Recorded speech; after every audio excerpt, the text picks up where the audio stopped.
Hey everyone, welcome back to my channel. I'm so glad you're here.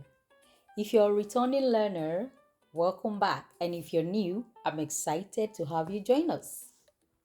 So, in today's video, we are going to be learning about formal and informal registers.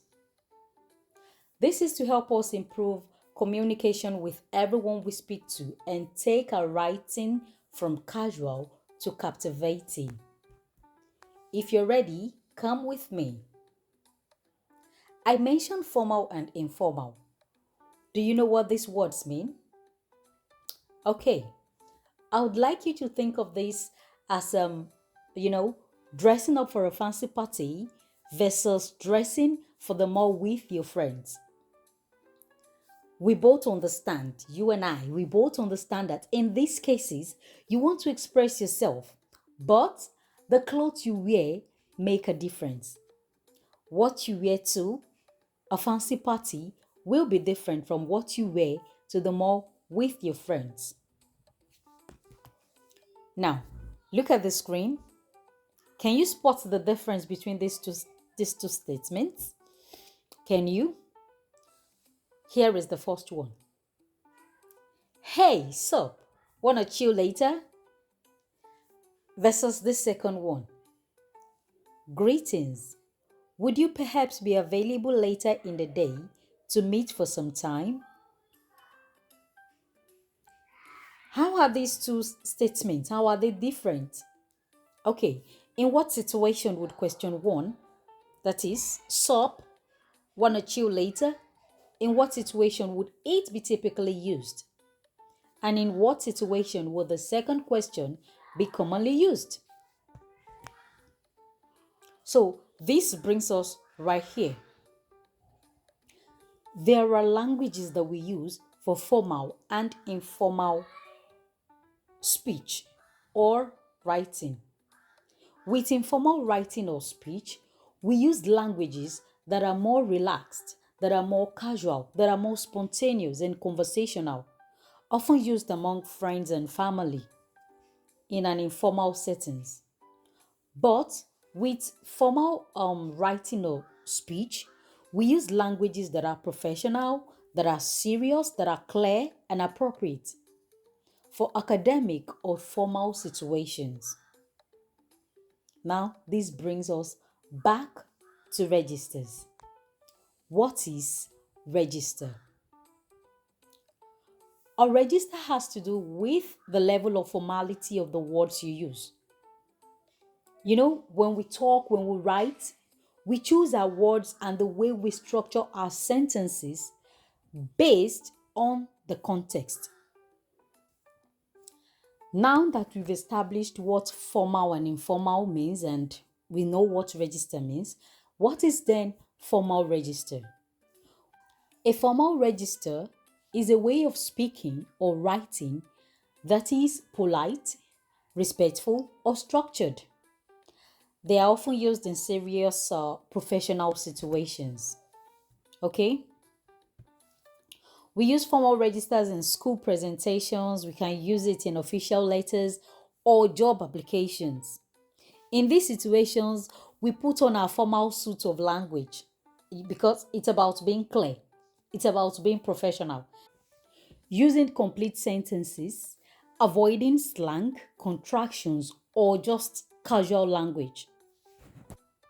Before I move on with giving you examples of formal register, let's quickly talk about informal register. What is informal register? Okay, informal register is very simple. It's just the opposite of formal register. It is a way of speaking or writing that is relaxed, that is casual, that is friendly. It's like the way you talk to your friends and family. It is spontaneous. It is fun. You kick off your shoes and unleash the informal side of your language. Okay? It is more fun to speak in an informal way or to write in an informal way. Okay, you're not holding back. You're using everyday language. It is spontaneous. You can include slang. You can use contractions. You can use shortcuts. You're speaking in a friendly, natural tone. You're not worrying too much about grammar or structure. And we use this informal registers when you're testing a friend. You can use it with when you're writing personal notes or diary, when you're talking at recess or lunch, when you're chatting with your friends, you know, just being spontaneous. So now, let's consider these example comparisons of formal and informal registers, of using formal and informal registers. Look at these examples. The first one we have, hey, what's up? Then for formal, it's going to be, you cannot say, hey, what's up? There are contractions, and that kind of language is too casual. So for formal, in that situation, you'd rather say, good morning, or how are you? Or you can have the two together. Good morning, how are you? That's more formal. And for informal too, you can have, I don't want to do that. But with formal, you have to say, I do not want to do that, because contraction isn't allowed. You cannot use contraction in formal writing or speech. So you can't say, I don't want to do that. You can say, I don't want to do that when you're being informal. But when you're in a formal situation, when you're speaking to your teacher, or you're speaking to your boss at work, or you're writing a letter that is formal, you cannot say, I don't want to do that. You'd have to write, I do not want to do that, because contraction isn't allowed.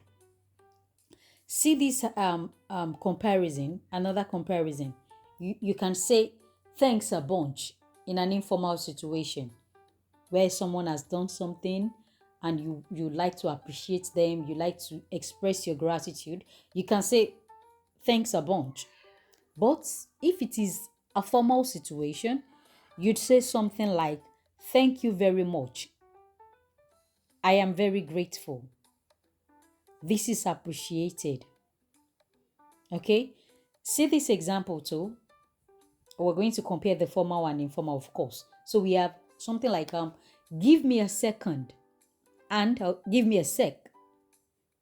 But in the formal situation, we're likely to say, please give me a moment. That is polite and professional.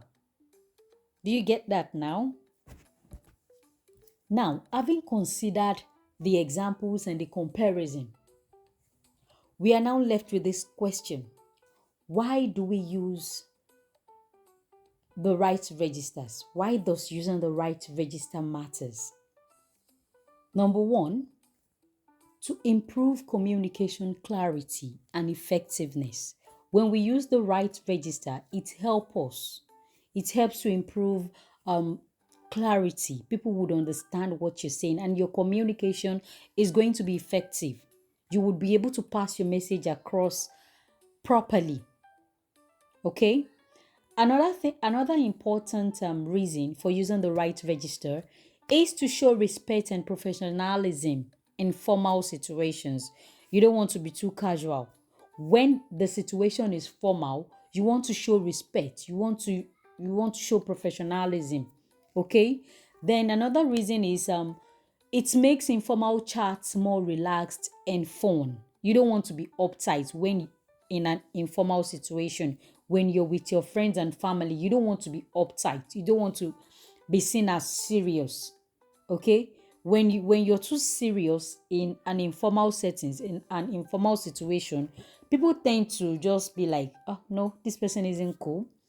No, this is not cool. This person is not cool. Even when you mean to be when you mean something to be fun, people will read it in another way. Okay, so using the right register makes informal chats more relaxed and fun. You cannot be chatting with your friend and start using I think I'm qualified for this. No, you will not be using formal registers when you're chatting with your friend. It will not be spontaneous, it will not be fun. And another reason for using the right register is it allows you to adapt your language to different situations and audiences. It's just the same thing as what I've been saying. Using the right register helps you to adapt your language to different situations and audiences. The way you speak to your teacher will be different from the way you speak to your friend on the same subject. When you ask for help for okay, let's assume you have a math assignment that you have to do that you need help with, and you need to ask someone. The way you're going to ask your teacher is going to be different from the way you're going to ask your friend. So the difference there is the choice of words you use, the choice of register. You know when to use the formal register, and you know when to use the informal register. Of course, with your teacher, you're going to use the formal register, and with your friend or family, you're going to use the informal register. Now, we've come to the end of today's video. Let's see how well you know the difference between formal and informal registers. Here is the instruction. You're going to choose whether each sentence uses a formal or informal register. You can pause the video to think or write down your answers.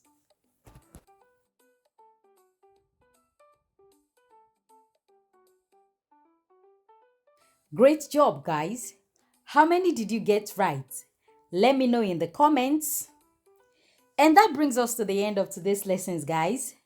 We've learned when to speak formally and when it's okay to be informal, and how to spot the difference between formal and informal registers. Now it's your turn. Practice using both in the comments below. Let me know, which register do you use the most and where? If you found this lesson helpful, don't forget to like, subscribe, and hit the bell icon so you can never miss a new video. Thanks for watching, and I'll see you in the next one. Stay curious and keep learning. Bye.